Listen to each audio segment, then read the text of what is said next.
David, we're live for the bonus VOD. Mm-hmm. This is Intimate ZVX with Stoic, episode 14, bonus VOD. Mm-hmm. We're going to look at Stephano versus Polt Prime Mm-hmm. in a Lone Star Clash game, which I'm sure everyone's already saw.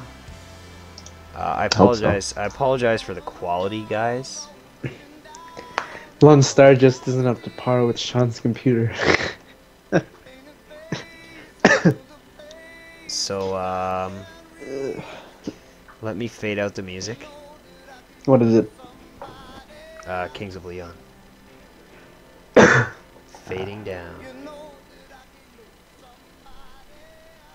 Okay, pausing. Minimizing. Alright, so this is a Lone Star game, Lone Star Clash VOD of Stephano versus Polt. So we apologize that we couldn't get a hold of the replays.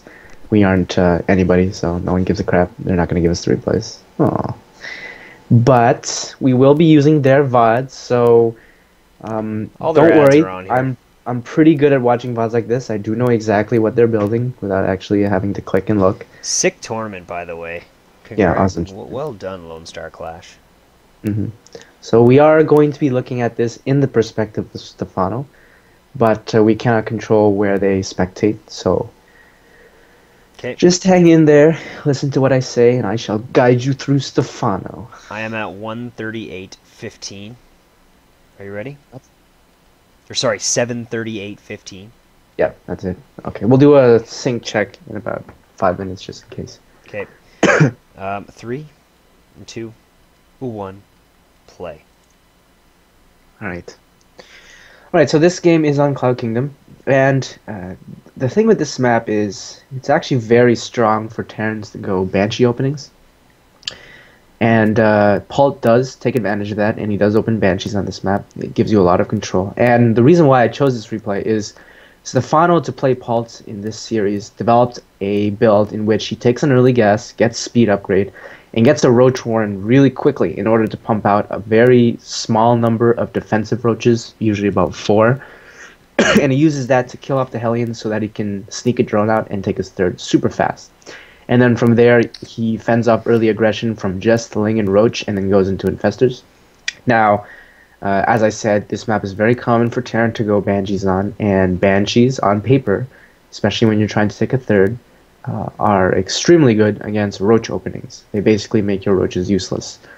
They make Roaches useless because they can't attack him, because Banshees do so much damage to them, so they are a defensive posture, and they're also an offensive posture because they do so much damage. The only defense you have is Queens, and if you build Spores, they're stationary defense, so it's very easy for him to maneuver himself around the map, which means if you take an early third, it's very vulnerable just to the Banshees itself.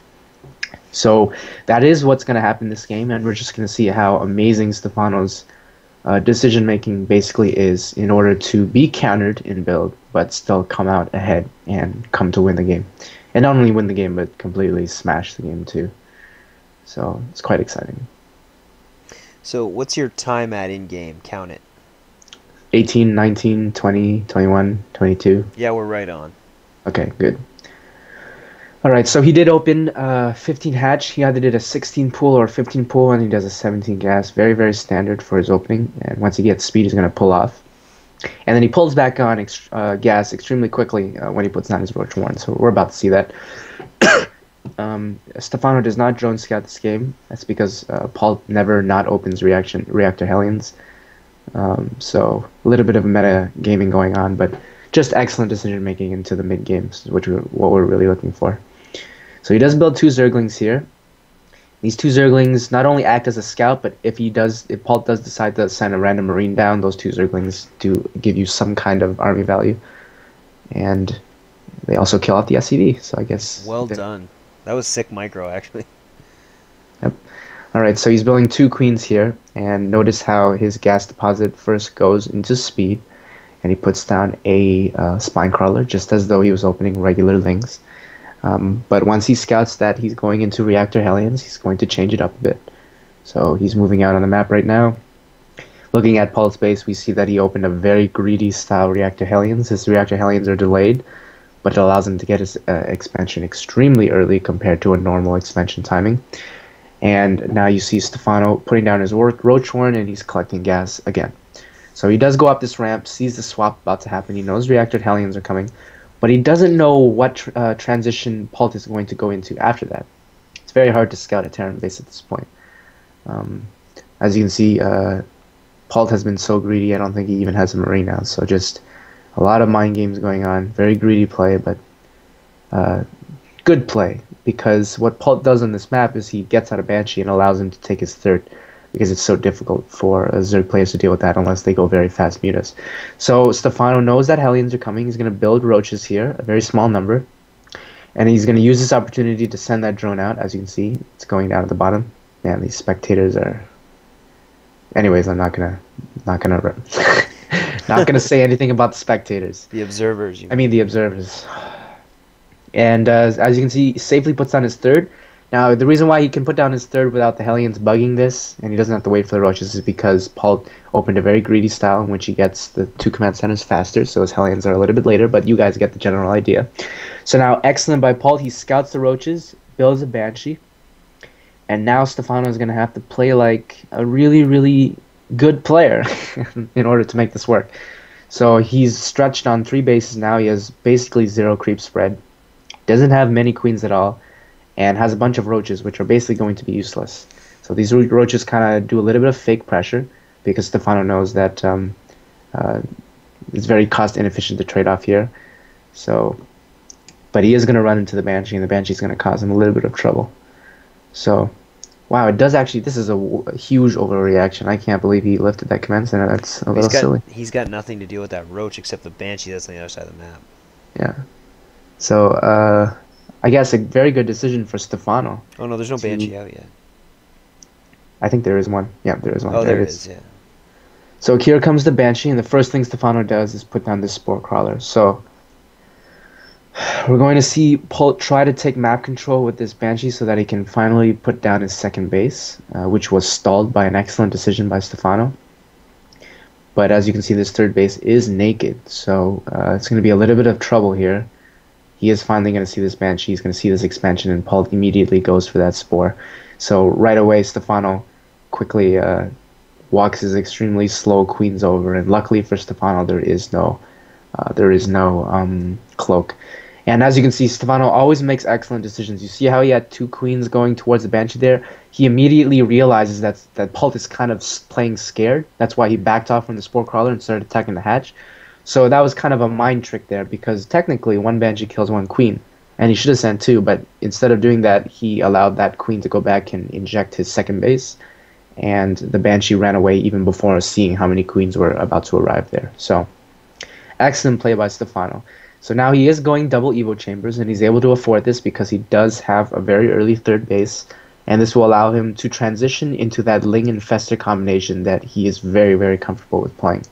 So as you can see, Polt did opt to do a very mech-heavy opening by getting 2 tanks out as soon as possible, and the reason why he's doing this is because just in case Stephano decided to do a huge bust, Roaches would be completely hard-countered by Banshees and Roaches.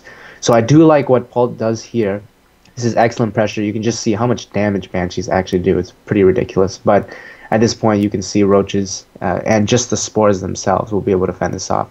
So a very good hold. And Stephano again making an 16 drones while he's that's happening. Fully saturated on 3 bases. So as a Zerg player, you always want to be able to build drones while being attacked, because that allows you to minimally defend and attack at the same time, and drone up at the same time. So Polt now is going into a huge bioforest. He's towering all of his Raxes, building additional 3 Raxes, getting 2 engineering bays. And the reason why he's doing this is because he opened so mech heavy that his tank count now will not keep up with his marine count, which is so low. So he has to tower all of his Raxes so that he can pump out that bioforce as soon as possible. So as you can see, Stephano getting those infestors as soon as the adrenal glands is about halfway done, and is already working on 2-2 upgrades. So he's going to be ahead in upgrades by at least 1 tier on Polt the entire way through. So just excellent play altogether. And trying to sneak that base there in the bottom, because he knows he cannot be attacked at this point. The only thing that can actually cancel that would be Banshees, but because it's so close to the queens at the third base, he can simply just walk down and use fungal.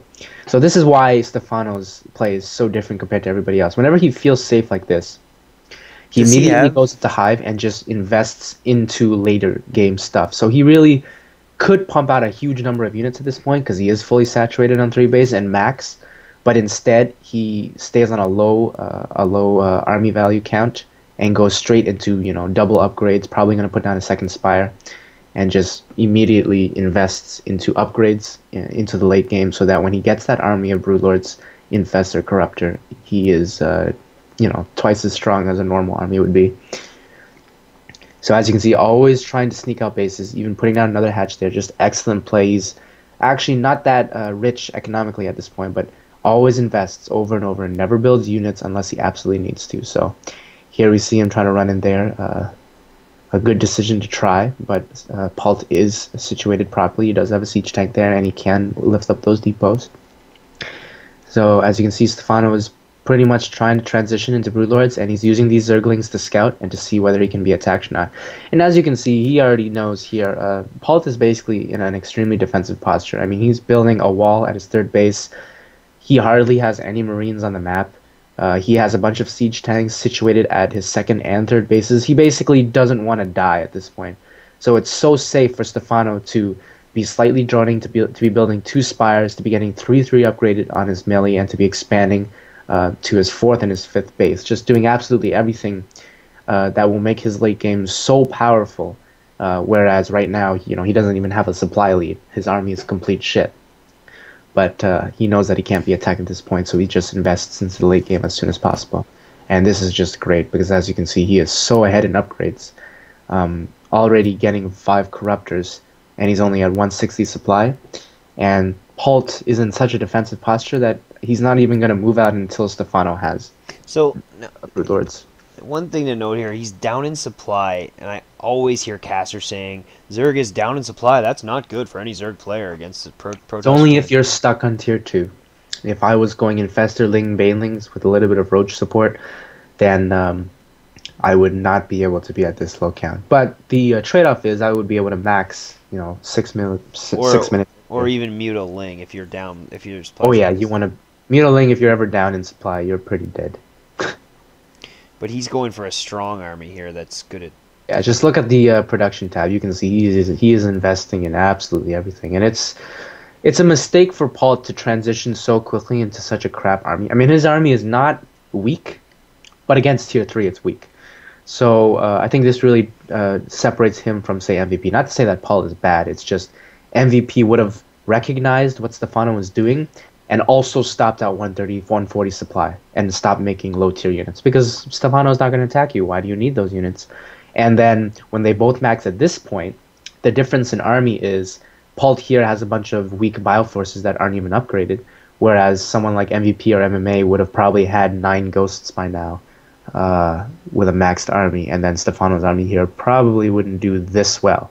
So as you can see, a complete waste of Polt having all of these low tier units. And now when he's transitioning finally into an army that's supposed to defend against what Stephano has, Stephano's already ahead in every aspect. He can already remax on this exact army, and he already has all the upgrades he needs. So Paul really, you know, it's not like he has Chrono Boost. He can never actually catch up.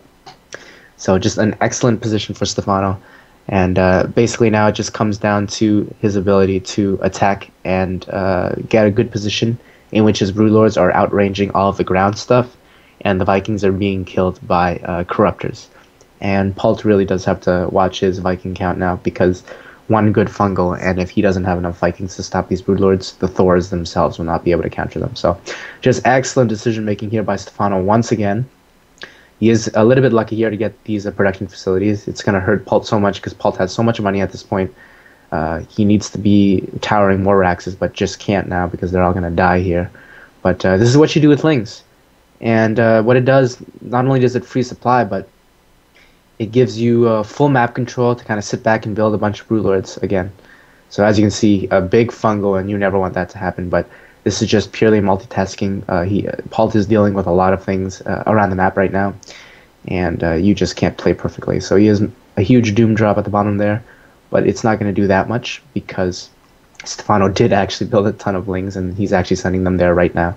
So excellent play, already getting 2-2. As you can see, Polt is not even 3-3 upgraded, and the melee of Stephano is already 3-3. So these lings are just absolutely so brutal to counterattacks and drops from Polt now, because they can so efficiently clean up all these drops, which are so important at this point, because Polt doesn't have an army that can straight up fight these Broodlords. So the only way for him to win at this point is to rely purely on these drops, but because these drops have units that don't even have the upgrades that the Zerglings have, they're not even efficient themselves. So just absolutely a great position for Stephano. As you can see, Polt's playing excellent. He is getting these drops in positions where he needs to be, but Stephano doesn't have to have that many Broodlords on the map because he's already so ahead pushing at the front there. That he can invest into these lings, which are cleaning up these drops. So just excellent multitasking. As you can see, Polt is kind of screwing up a little bit. He's already getting a little scared, ran back the 2 drops that were on the right side, which allows Stephano to concentrate purely on those 2 drops that he just cleaned up there with Corruptors. So an extremely difficult game for Polt. He's basically mining off of 1.5 bases now, and Stephano still has the far 2 bases, not mining minerals, but the key here is his gas deposit. With 1,500 gas, he can slowly work his way up to that mineral count and remax on whatever he wants, whether it be Broodlords, Infestors, or just more Lings. But at this point, I think Lings are the key because they will stop the drops, which are the only way that Polt can win. And Lings themselves at 3-3 are quite powerful anyways against non-Hellion armies. So just extremely efficient trades now incoming for Stephano with an excellent Corruptor count. And a good number of lings to handle all of these drops, and a good number of spines, as we can see here, to handle these drops. Yeah, spines are key here. Yeah, and I like this decision. Stephano's always thinking about the later game. You can see in the production tab he's getting range upgrade, and the reason why it's not a mistake, he's doing that because Infested Terrans are actually an excellent counter against Vikings, and Infested Terrans alone do so much damage. If they are actually upgraded, my goodness, they will totally obliterate those Vikings. So again, Polt is playing excellent. He is probably going to get the cancel on this base, but not going to matter. As you can see, the longer Stephano sits here, the more resources he pulls out. And because he is stuck on the amount of bases that he has now, the more Stephano pulls up, the more it's going to matter less when both players go into this weird situation where they have no more mining. Because Stephano can remax on an army that basically can't die, and Polt doesn't have any more remax value on an army that really cannot fight anything. So as you can see, those Infested Terrans always being placed down. Just an excellent position by Stephano. It's a little bit of a funky position on this map. Terran can't do much unless he has Vikings, or obviously Ghosts because of their long range, but big fungal there. All the Marines are going to die. And even though he's pumping 3 Vikings at a time, you can see Stephano is way ahead. Yeah, this is it. Yeah, 9 Corruptors built there, but he still has 4,000 morphing 5 Broodlords right here, just perfect. Right in his face. And this looks like it's going to be the final blow. Now these Infested Terrans are actually +1 upgraded. You'll see how powerful they are if they actually... Oh, there they are. So as you can see, the Vikings just get obliterated. If he fungled the SCVs and they're going to repair. That's huge. Yeah. So, pretty much a perfect game. And that's Stephano. Wow. Sickening. That made me want to throw up. Alright guys, thanks for watching. That was a little bonus for this week. That was episode 14. Hope you guys liked it. Any requests, put them in the thread and comment on the thread. Keep that thread alive. It's the only reason we do this. Yeah, if that thread dies, we all die, I think. Okay, peace.